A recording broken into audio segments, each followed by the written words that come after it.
Well, Grant, Dianna Russini called it. She called it. She said A.J. Brown was going to be a Patriot, and A.J. Brown is officially a Patriot. How do you think she's feeling right now? Like sitting, is she just happy to be out of the game, happy to be back out of the spotlight, or is she feeling a little FOMO?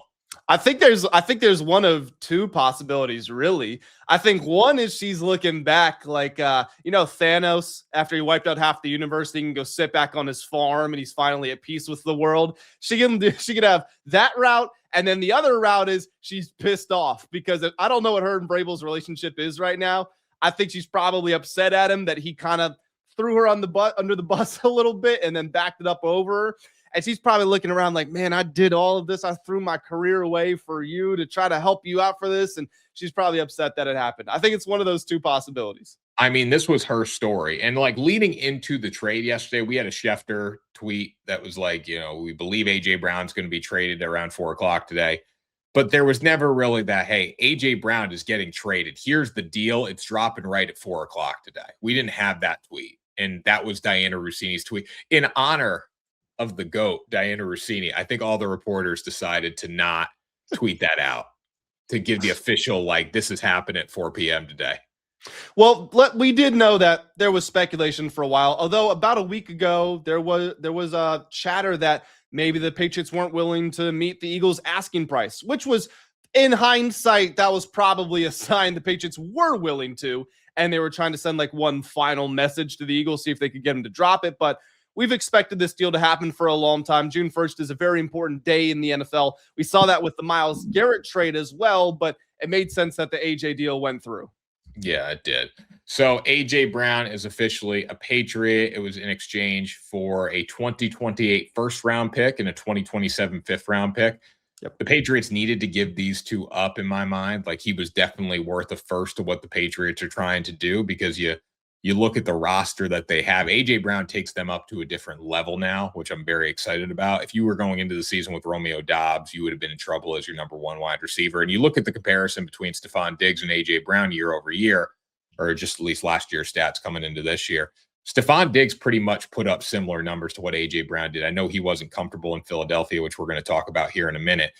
But right now, at least, you basically just swapped out your number one wide receiver. So A.J. Brown needs to take his talent to a whole nother level still for you to be successful. Yeah, it's interesting because the production is basically identical. I mean, Diggs had, I think, 1,020 yards, something like that, 1,015 yards. And A.J., I want to say, had 1,007. So the production is borderline identical, but the offensive impact is very different. And I get it. Diggs had a good game against the Bills. And, on his day, he showed up. He played really well. And it's not as if Diggs was bad at the other parts of the season, but like AJ can consistently be that guy. As recently as a year or two ago, we were like, who are the three best receivers in the NFL? Jamar Chase, Justin Jefferson, and A.J. Brown. Those were the conversations that he was in. And he's still only, he's still on the right side of 30. He can still absolutely be that guy for the Patriots.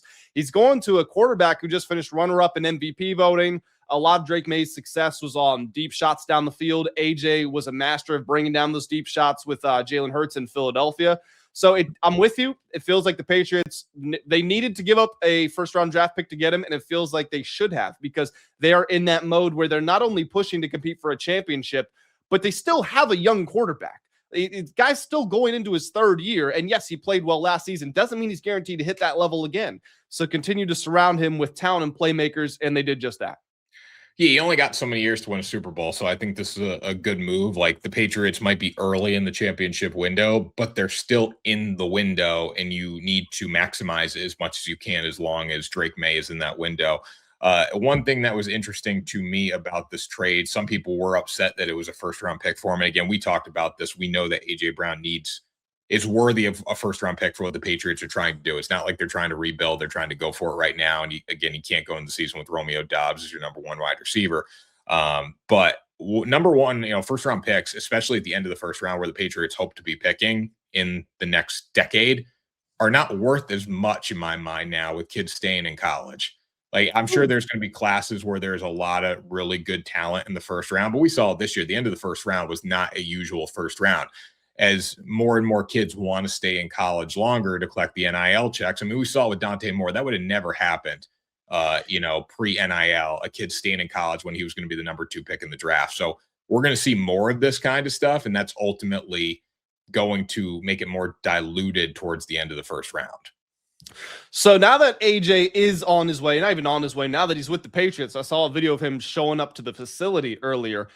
There's going to be there's going to be stories coming out from Philadelphia, and some of them are going to be rumors. Some of them are going to be complete fabrications. Some of it is probably going to be the truth, we would assume. The key is picking apart what exactly is the truth and what is not. So in light of AJ getting traded, there was a story that emerged about what went wrong with him in Philadelphia. And this was put out by a Twitter account, like a fan account. Want to make this clear that this has not been reported by Adam Schefter or anybody like that. But there have been a lot of Eagles fans, bigger guys in that community saying, this is what I heard. A couple of reporters have seemingly indicated that this is true. And if you just piece together some of the things that were said, like Brandon Graham, you remember that radio interview he did where he said AJ and Jalen Hurts were friends. Now they're no longer friends. There needs to be more focus on the parties at hand resolving the matter between themselves, because if they have no interest in speaking to each other, then this is never going to get fixed. Like, there's been something there for a long time. We know that. The question is what happened. So I'm going to read the story. And again, one final time, this is not Adam Schefter. This is just the story that's going around right now. So this is from Mansa Simba on Twitter. Let me see here. At Mansa Simba. Yes. They made a little graphic of sorts and detailed the story that they had. And they say this: now that AJ Brown is no longer an Eagle, I want to start by asking one question. Why would you trade a dominant double-digit sack defensive end just one season after he helped you get to the Super Bowl? The Eagles even absorbed roughly $21.5 million in dead cap for 2024. That is a reference to Hassan Reddick. That never sat right with me because there was nothing about Hassan Reddick that suggested he was a bad player. Earlier this year, I received a direct message from someone I trust on this app. According to that information, Reddick was involved in a dispute with AJ Brown over a massage therapist they had both been seeing in 2023, though AJ Brown allegedly did not know at the time. One person who reportedly did know was Jalen Hurts. However, Hurts' focus was on football, and the team was in the middle of a championship caliber season. The information I received suggests Jalen Hurts never informed AJ Brown because he simply didn't care about the personal drama and viewed it as none of his business. The same source described AJ Brown as having a sense of blind loyalty that ultimately served his own interests. This characterization was not my wording, but a paraphrased description from information I reviewed. According to what I was told, the situation contributed to tension within the locker room during the 2023 season. Reddick was traded to the Jets in 2024, but that reportedly was not enough to resolve the issue. AJ Brown allegedly felt betrayed by how everything played out. As the 24 season progressed, there were already signs of frustration. The belief from those sharing this information is that AJ Brown hoped his behavior would force a trade, but the financial implications made such a move unrealistic at the time. The Eagles ultimately won the Super Bowl, yet the source claims that the success was not enough to change how AJ Brown felt about the events that had taken place.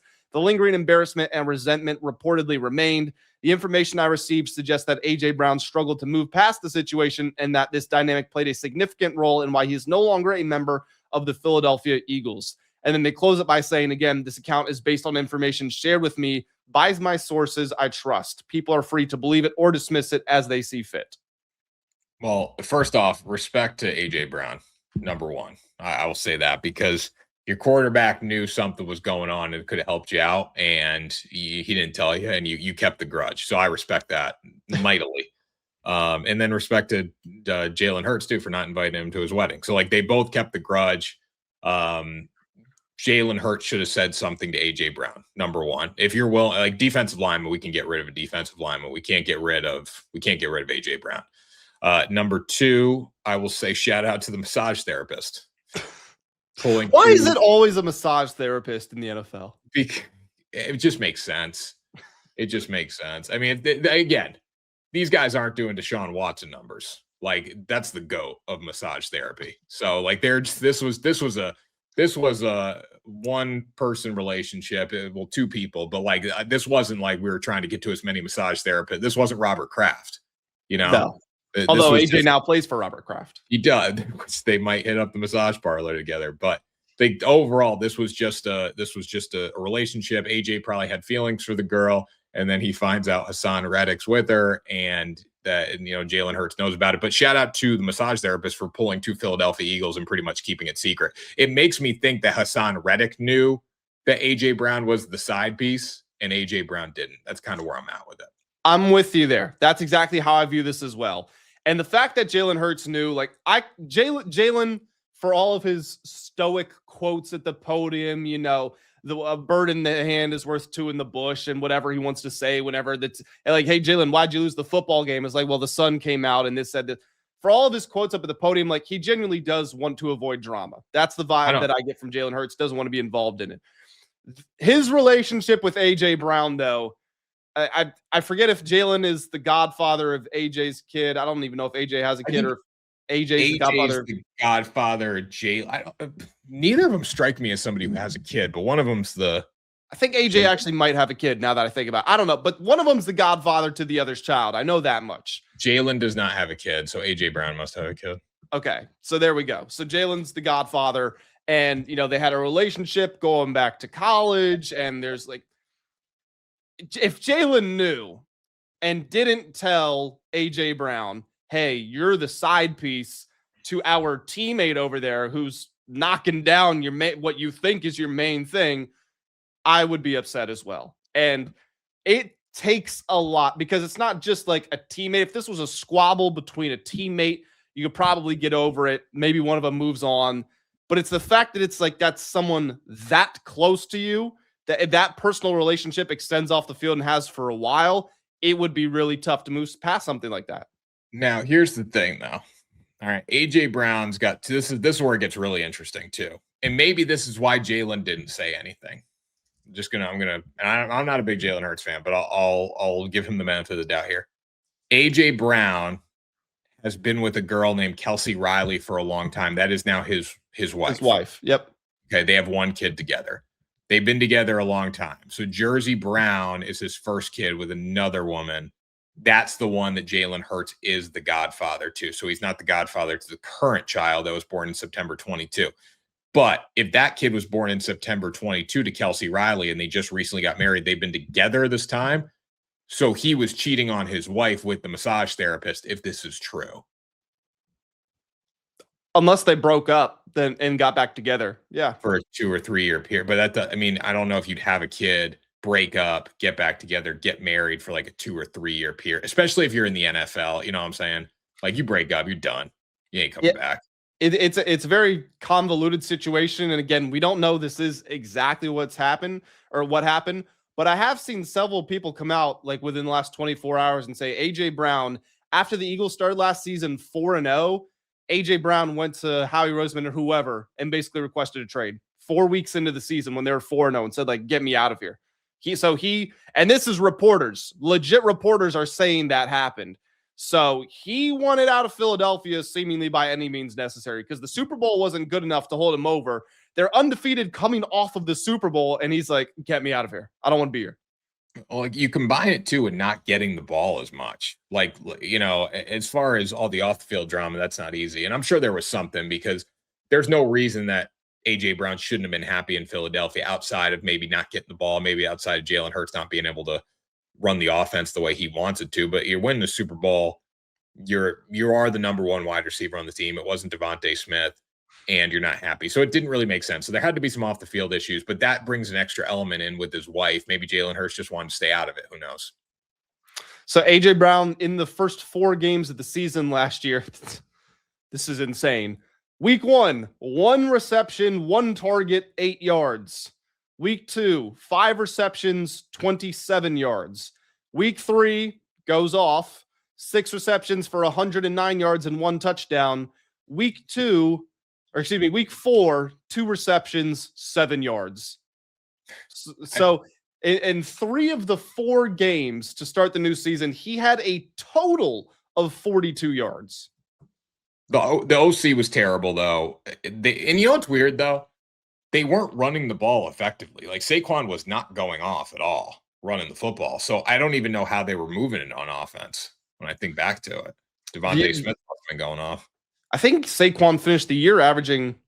Okay, he got up to 4.1 yards per carry by the end of the season, but he was under 4 yards per carry for the majority of it. I mean, they just did a great job of not turning the ball over, and the defense would set them up on short fields or just hold their own, and it became like they never made a mistake. They never shot themselves in the foot. They just couldn't score. Do you remember they had like a historic 3-and-out rate? They went a 3-and-out on like 45% of drives or something crazy. They were awful offensively because I remember the watching the Lions game in primetime. I think it was Sunday Night Football. And the Lions should have won the football game. Like the Lions went for it on 4th down 15 times, got stopped 15 times. They turned it over on their own 10-yard line. They just couldn't score one touchdown. Like they had multiple opportunities, but the Eagles defense was so good. It really helped the Eagles offense out. So looking at AJ Brown now, I think we're about to unlock a new version of AJ Brown. Like this is going to be an elite version of AJ Brown. There is literally no competition in terms of getting the football. You love the coach in Mike Vrabel. You have a quarterback now who finally has number 1 wide receiver and is better than Jalen Hurts in every aspect of throwing it. So you're going to be in a spot where you're going to get a lot of targets, a lot of catches, and you're with a really good team. And I know we talked about the Patriots schedule. There's no reason this team should not be able to return to the AFC Championship game with what they have. Oh, whoa. Okay, let's be clear here. The best case scenario is that happens. That's not the likely scenario. No, it's not it's never the likely scenario to get to the AFC Championship game, but they're a good football team. Like the roster top to bottom is a very good team. Yeah, agreed. So AJ Brown in his first 2 seasons in the NFL, when he was with Mike Vrabel at the Tennessee Titans, and granted, Vrabel obviously didn't call the offense, but he goes 52 receptions for 1,051 yards, 8 touchdowns as a rookie, averages 20 yards per reception. Him and Alec Pierce are the only players in the last however many years to get over 1,000 yards on more than 20 yards per reception. Second year, he's also 1,000 yards, also has 11 touchdowns, which was tied for a career high. His first 2 years in Philadelphia, he's at about 1,500 yards, has 11, and then 7 touchdowns in those seasons. I think he can still hit those numbers for sure. I mean, he was 1,000 yards in 24 while only playing 13 games. He was 1,000 yards in 25 while only playing 15 games and not wanting to be there, and the Eagles offense being flat out abysmal. Drake Maye probably won't have the same success on the deep shots as he did last year because there's a natural element of luck to it, but that's still his best throw, and that's AJ's best, that's his best part of the field is those physical downfield passes. So I still think there'll be a very good connection on those. So if I'm making a prediction for AJ Brown right now, and I would be interested to know what his projected over-under for receiving yards is, I would set my line somewhere at like 1,220. Yeah, I think that's good. It's going to be 1,100 to 1,200 yards. I don't think he gets much higher than 1,200, but he could be 1,300 pretty easily. I think it comes down to what's the connection that they're going to have, obviously. Are they going to be able to hit those deep shots? Can the Patriots run the football as well? Because that's going to open up the passing game. And, how much production is Romeo Doubs and Kayshon Boutte going to take away from A.J. Brown? Because Kayshon Boutte's really good. He might not be there, though.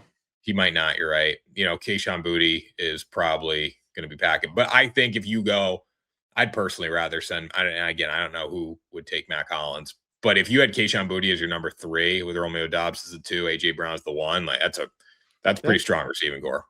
Dan Orlovsky tweeted yesterday, the Patriots have the best receiving room in the AFC, which is not true because I don't think a team in the NFL has a better receiving room than the Bengals. But with A.J. Brown, like you said, A.J. Brown, Kayshon Boutte, and Romeo Doubs, that's formidable. You're comfortable going up against pretty much anyone.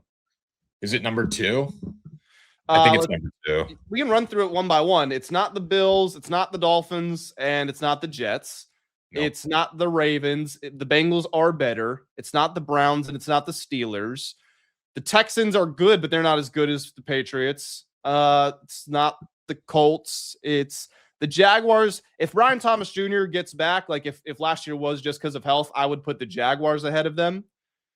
It's not going to be the Titans, probably. It's not the Broncos. It's not the Chiefs. It's not the Raiders. And then maybe there's a conversation with the Chargers, but I would still say no. So I would put them second or third. The Jaguars aren't close, Grant. Brian Thomas Jr. is really good. Well, Brian Thomas. So if Brian Thomas Jr.'s last year was because of injury and he gets back to rookie year, that was like 1,400 yards. So we'll call him and AJ even-ish. Like we'll just say they're about each other. I So like then we get Dobbs. to the number. We get to the number 2, Jacoby Myers. I think Jacoby Myers is better than Romeo Dobbs. I disagree. And then Parker Washington had 847 yards last year and was like this clear ascending guy that everybody's in love with. And I think he's probably better than Kayshon Boutte. I still take the Patriots with Drake Maye throwing him the ball. AJ Brown, not the receiver room, not the quarterback. I still take the Patriots. It's close, but I'll take the Patriots. It is close, and I'm only going with the Jags if BTJ is rookie BTJ. If he's sophomore BTJ, I give it to the Patriots because AJ's better. Yeah, no, Patriots are good. This is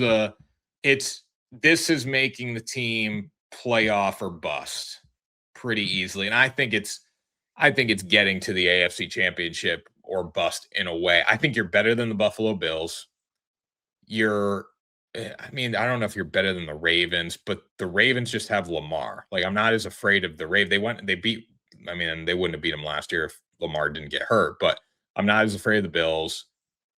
I mean, I guess you're afraid of the Ravens. The Texans defense is super good, but I think the Patriots need to be one win away from the AFC Championship game to make this at least a successful season. I'm trying to get some Super Bowl odds here. They're actually locked on FanDuel, but we do have them on BetMGM. Despite the trade for AJ Brown, the Patriots are still plus 1,800 to win the Super Bowl. They have 8 teams in front of them, and then they are tied with the Broncos, Packers, and ironically the Eagles, all at plus 1,800. Sounds about right. You got a tough AFC. You got a tough division with the Bills. You need to return to your success that you had last year. You weren't as good as the record showed last year, but this team this year is better. So yeah, I think the Patriots are in a good spot, and I do think they need to make a little bit of a run at least to have a successful season. You miss the playoffs with this team, it's a joke. Well, whatever thoughts you guys have watching this, make sure you let us know down in the comment section below. While you're down there, to make sure to hit the like and the subscribe buttons as well. We are pushing to 1,000 subscribers. Got videos coming out every single day, and we want you to be a part of the community we're building.